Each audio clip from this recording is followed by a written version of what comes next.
loops it down there, and wide open. Then the ball is knocked loose. The catch is made, and then the ball is knocked out of his hand. From Sachin Tendulkar to Virat Kohli. You are lifting weights? Correct. Does it not look like it? Oh, the ball is free. Scooped up by Stroud. Circles, throws, complete on a busted play. Hutchinson. It's Justin Herbert. Hey, Buzz Lightyear. I love this shit. I'm gonna smile all day. Hey, cause it's fun when I whoop a man's ass.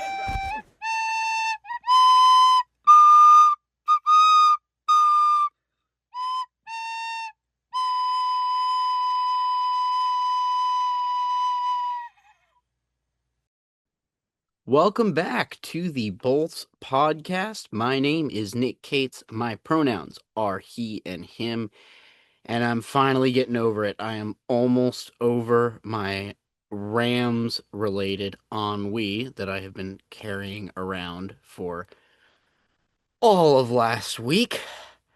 So without further ado, let's get into the Chargers-Rams preseason game. And I know you're probably saying, why the ennui? Why do we care? It's only a preseason game. Why does it matter? Well, here's the thing.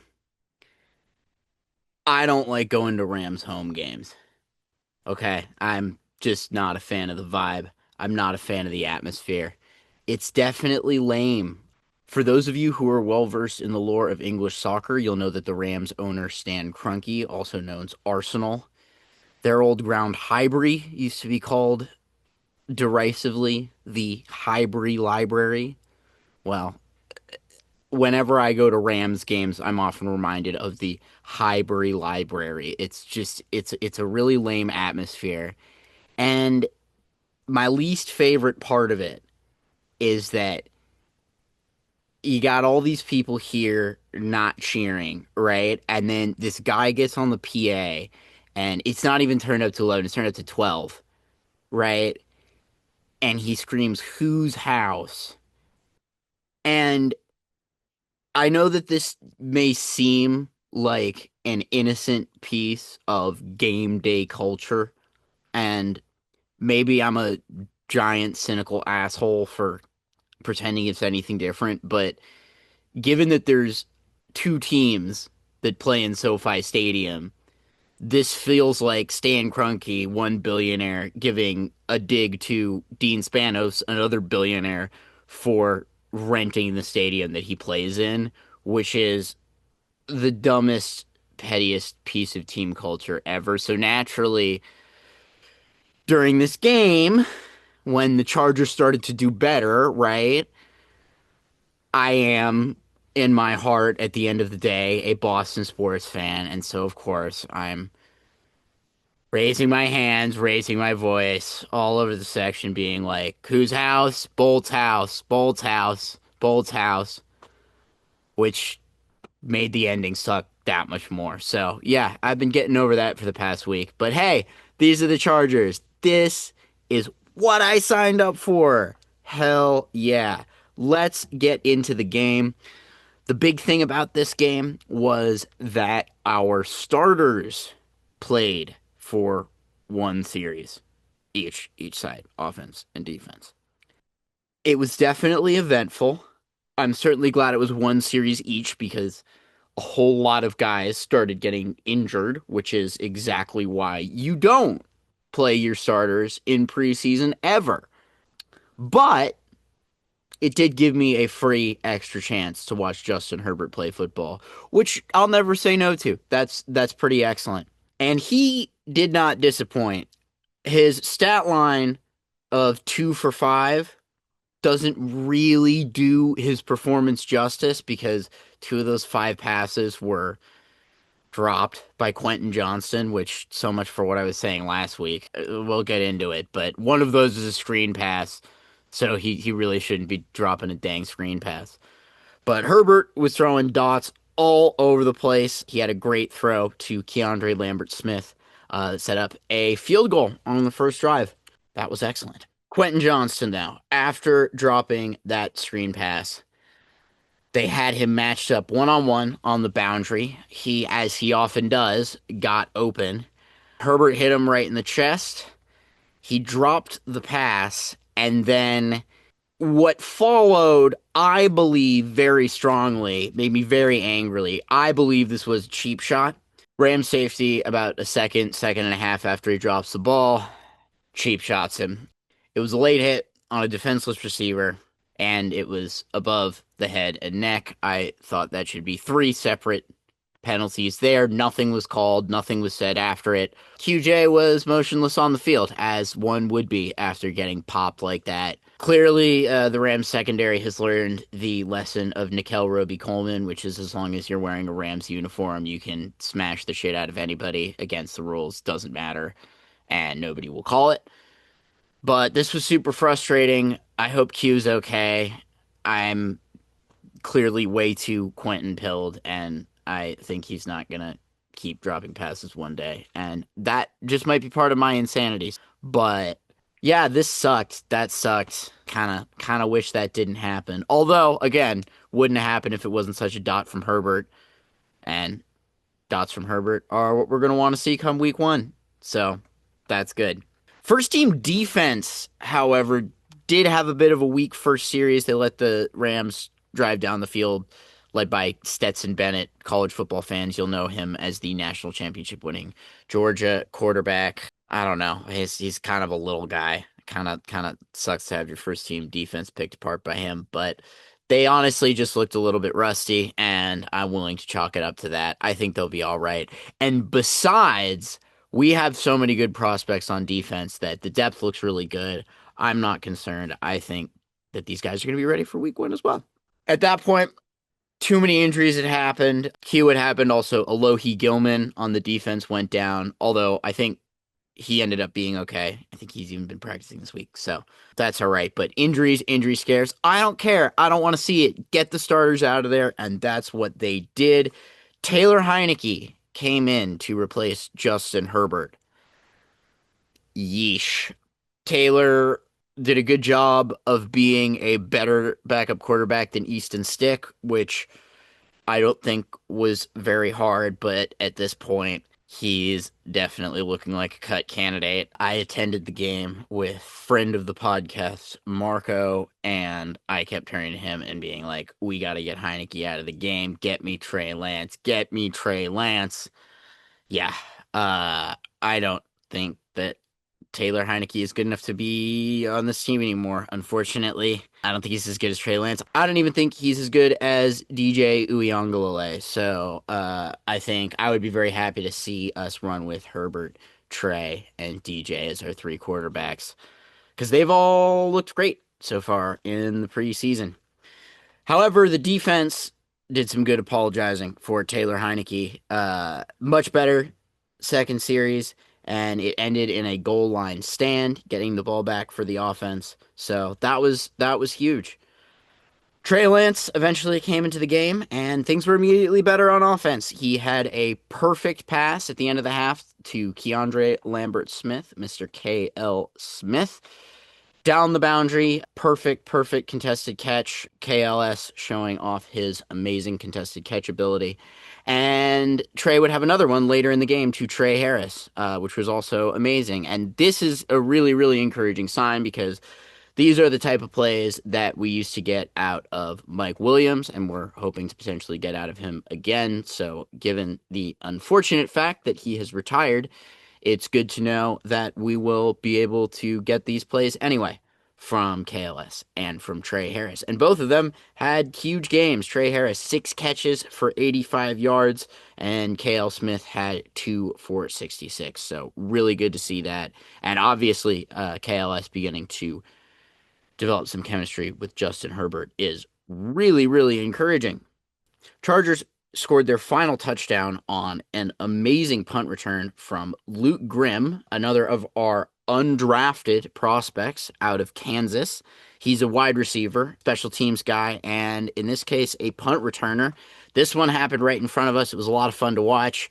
Luke just took the punt, and he was from where we were sitting, at least he was on the right side of the field, just basically ran an end around all the way to the left, all the way around the entire Rams punt coverage team, and he ran that one in for a score. So Luke Grimm doing something very, very impressive to potentially find his way in a special teams role onto the Chargers. There's a lot of competition there. There's so many good guys that we have who are going to be up for special teams roles, but I think that Luke might have at least earned a spot on the practice squad after that one. That was what a fantastic return from Luke Grimm.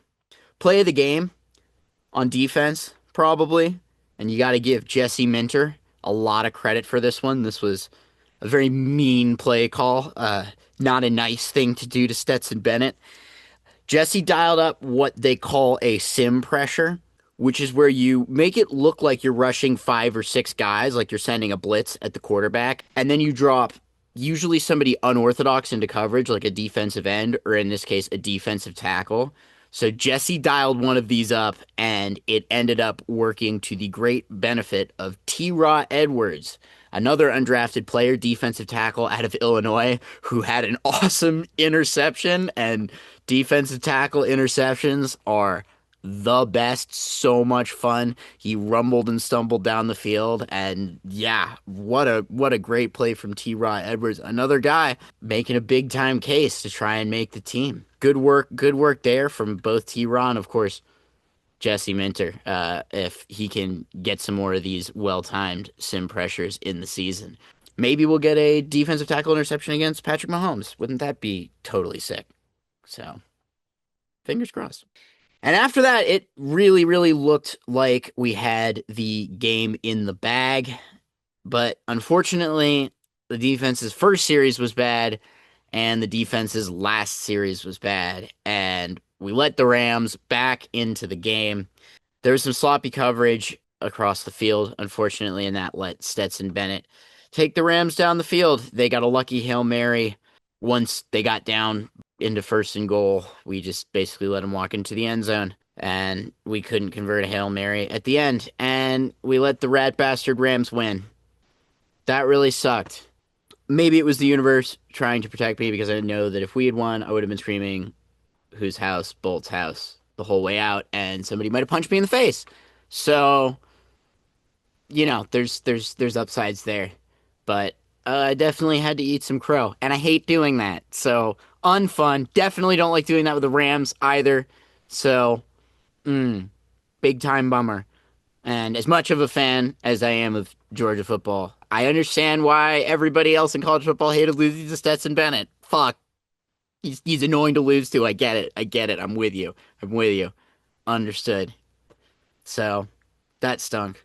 A couple more things from the stat sheet. Omari and Hampton, only 2 carries, but for 12 yards, and was showing some of the really good stuff that we saw on his college tape in terms of being really hard to bring down.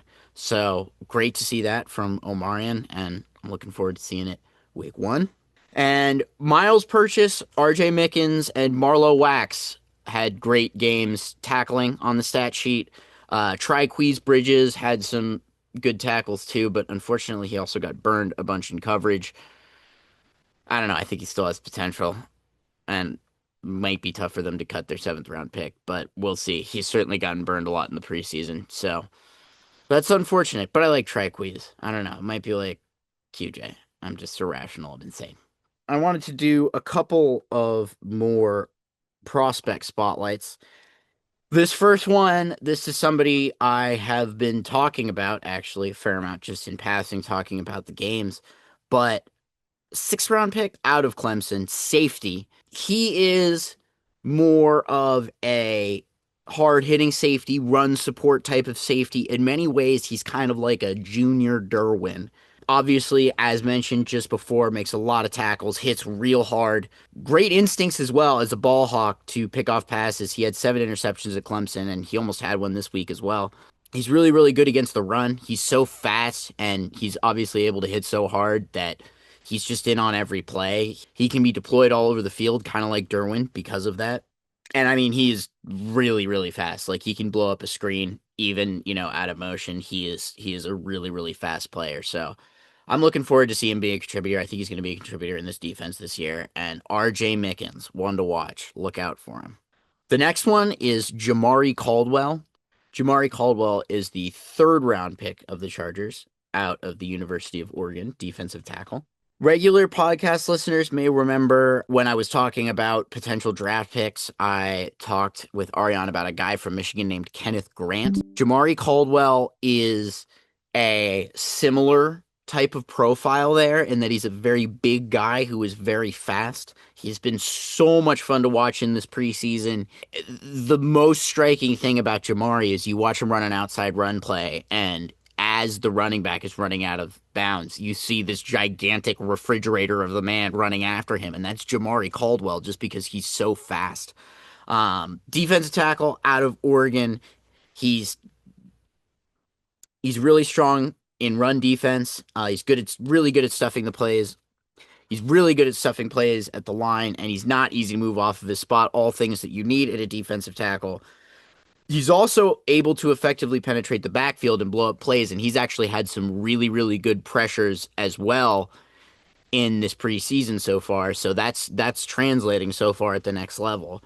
And he did have 25 pressures at Oregon in 2024. He didn't have a ton of sacks, but that shows some serious potential if he can get in the backfield. And obviously, interior pressure, you don't even necessarily need to get to the quarterback for that to cause serious problems. And we've seen that show up so far in the preseason as well. So that's one of the really encouraging things that we've seen from Jamaree. Unfortunately, he does need some work being more disciplined as a tackler. He had a 20% missed tackle rate in college, but I think he can do it. There's so much on tape that's so good, and there's so much that we've seen in the preseason that's so good. It's a small thing that can be corrected. In many ways, it probably already has. So really good stuff, and I'm really excited to see Jamaree Caldwell. A lot of people were very bummed to see Poona Ford leave to the Rams, but we have so many really interesting prospects there in the defensive line, and Jamaree's at the front of that list, and I'm excited to see what he's going to do. All right, last up, this is another undrafted guy out of the University of South Carolina, running back Raheem Rocket Sanders. Now, once again, we talked about this last week with Steve O'Klotz, but Rocket Sanders, that is an NFL name. We love to see it. Ironically, you would think for a guy called Rocket Sanders, right? He's a speed guy, right? He's going to zoom through, right? Not so much. He's more of a power rusher type bruiser, but he's been really, really effective so far in this preseason. He's a massive dude. He's got really good balance. He is not easy to tackle, and he's shown that, especially in red zone situations. He has a few touchdowns so far this year in the preseason, and a lot of folks are saying, and I agree, that he looks like somebody who's going to make the team. And despite maybe not being rocket fast, he is still fast enough to break a big run, so he can put that power to use, trucking a couple guys, and then take one to the house. He kind of reminds me of the Gus Bus, who we had last year, maybe a little bit younger and sprier because he's straight out of college. But a lot of fun. I'm excited to see the Rocket continue to blast off. Dad jokes only on this podcast. Alrighty, that does it for this week in Chargers. Next week, they're headed up to Santa Clara, California to play the 49ers, and I am not headed up to Santa Clara, California because I don't feel like driving there, and I would have had to start by now anyway if I wanted to go to the game, probably. So, anyway, cricket time! Go, Chargers, go! Chargers, go! Go, go, go! Alrighty, to the cricket, and we begin with the IPL, which is in its trading period, and the name on everybody's mouth at the moment with regards to trading is the captain of the Rajasthan Royals, Mr. Sanju Samson. He has been most often linked with the Chennai Super Kings. The rumor is that the Rajasthan Royals have demanded in trade either Ruturaj Gaikwad, Ravindra Jadeja, or Shivam Dubey. I actually would kind of do it for Shivam Dubey if they would do that straight up. I actually don't think that's a bad trade for CSK at all, but the response from CSK so far has been no, so he's been linked with several other teams, including the Kolkata Knight Riders, Ariane's beloved Kolkata Knight Riders, The rumor there is that RR want both Ramandeep Singh and Ankrish Raghuvanshi. I think that if I'm KKR, I'm okay with parting with Ramandeep Singh.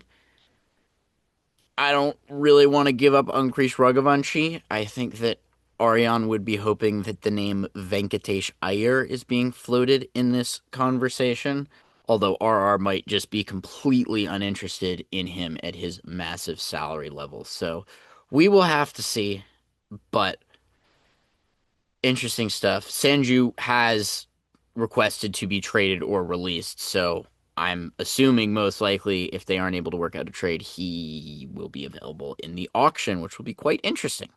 And finally, we have some Major League Cricket news. This came down, I believe, yesterday. This was quite a bombshell. So a little bit of background here. Major League Cricket doesn't really work like most franchise T20 leagues, where it's organized by the National Federation at the top. The way Major League Cricket is organized is a lot more like, say, Major League Baseball or the NFL, where the league is organized and run by an independent entity from the national team organizer, the Sports Federation, the Sports American Federation, which is USA Cricket. The way that this whole thing works and kind of jibes with the norm in cricket of having the federation be at the top is that USA Cricket entered a contract with a private company called American Cricket Enterprises, which then became responsible for organizing the league, paying the players, building the stadiums, building any necessary infrastructure, and basically organizing the league and tossing 5% of revenue to USA Cricket. Now, as of yesterday, USA Cricket has terminated this contract, which, yeah, I guess that does call into question the future of Major League Cricket. There are a number of reasons why this has happened. USA Cricket is facing some big-time governance deadlines with regards to the ICC. They have to hold free and fair governance elections to show that they're a real cricket board and not some sort of sham. This is particularly important because, as many of you know, Los Angeles will be hosting the Olympics in 2028, and cricket has been approved by the IOC as a sport to be played in the 2028 Olympics. So it is of utmost importance that USA Cricket be certified as a real cricket board, and the issues that they've been having with the MLC have been getting in the way of their ability to do that. For one thing, the contract that American Cricket Enterprises signed with USA Cricket stipulated that there would need to be 6 operational stadiums for each of the 6 Major League Cricket teams, owned and operated by American Cricket Enterprises by 2024, last year. That obviously didn't happen in this year's Major League Cricket. There were 3 stadiums involved, one of which, the Oakland Coliseum, not owned or operated by American Cricket Enterprises. The Grand Prairie Stadium in Dallas is, but then the Central Broward Regional Park in Lauderhill, Florida, is not only not owned and operated by American Cricket Enterprises, it does not correspond to any of the city franchises that currently exist. So this was a big problem. In the case of Los Angeles, I can tell you we were first promised a ground in Irvine, which I'm not extremely devastated that this went away. Irvine is very, very far from where I live. Southern California is a pretty big place, and Irvine is almost at the exact opposite end from where I live. So obviously not having to drive all the way down there for cricket matches doesn't suck. This stadium was announced several years ago, and I took a look at the Google Earth a few months ago, and no dirt has been moved whatsoever. So that's definitely not happening. There was an announcement that they were going to build an Olympic ground at the Fairplex in Pomona, which is better for me, at least, driving-wise. I know it doesn't freaking matter where they put the ground based on me, but I'm the host of this podcast, so I'm going to rate the ground sites based on how close they are to where I live. We don't really know the status of that, and if USA Cricket isn't a real cricket board, there may be issues with them hosting cricket in the Olympics, period. It's also worth noting that the other stadium that has been used for Major League Cricket matches in Morrisville, North Carolina, is also not owned or operated by American Cricket Enterprises. So they were supposed to have 6, they have 1. And the Oakland Coliseum, obviously, I'll be the first to forgive that one, but the contract did say 6, so yeah, that one doesn't count per the contract. USA Cricket is accusing American Cricket Enterprises of using them to just pay big player salaries, basically bring in all these international superstars that we got to watch this year, and not really contributing to USA Cricket and doing what they need to develop the game in the US. And another big issue was that American Cricket Enterprises pushed for a Toronto-based Major League Cricket franchise, which not only did not have USA Cricket approval, but is particularly complicated because T20 franchise tournaments aren't like the NBA or Major League Baseball or the NHL in that they're international. They're all set up by one national cricket board, and as soon as you bring in a Toronto team, you have to necessarily bring in the Canadian board. And obviously Canada has had its own T20 league before. It could again, but having a Major League Cricket team in Toronto, you need 2 cricket boards worth of approval on that, and the ICC would probably have to sign off on it. So that caused some pretty big issues. So seeing as this has been terminated, yeah, I would say that definitely calls the future of Major League Cricket into question. I'll be monitoring this going forward. I'm sure Ariana and I will do another episode diving a little bit deeper into it, but it would be a bummer to lose Major League Cricket. We had such a good year with it this year, other than the LA Knight Riders, but as much as I'd love to flip the table over because LAKR sucks, I can't do that. It's wrong. We deserve to have a league. Can't finish on MI New York winning. That's lame. That's so lame. That sucks. Nobody wants that. Nobody wants that. Least of all, next week's guest. Because next week, Shohei Ohtani will be joining us to talk about why he also agrees with me and thinks that that was a dirty late hit targeting defenseless receiver triple penalty against the rat bastard Rams. Grr. So, for Ariane Ori, Rocket Sanders, and everyone else associated with the NFL's 4077th team, my name is Nick Cates, and I'm saying, well... I've got so much to say and so little time to say it. Great job, everyone.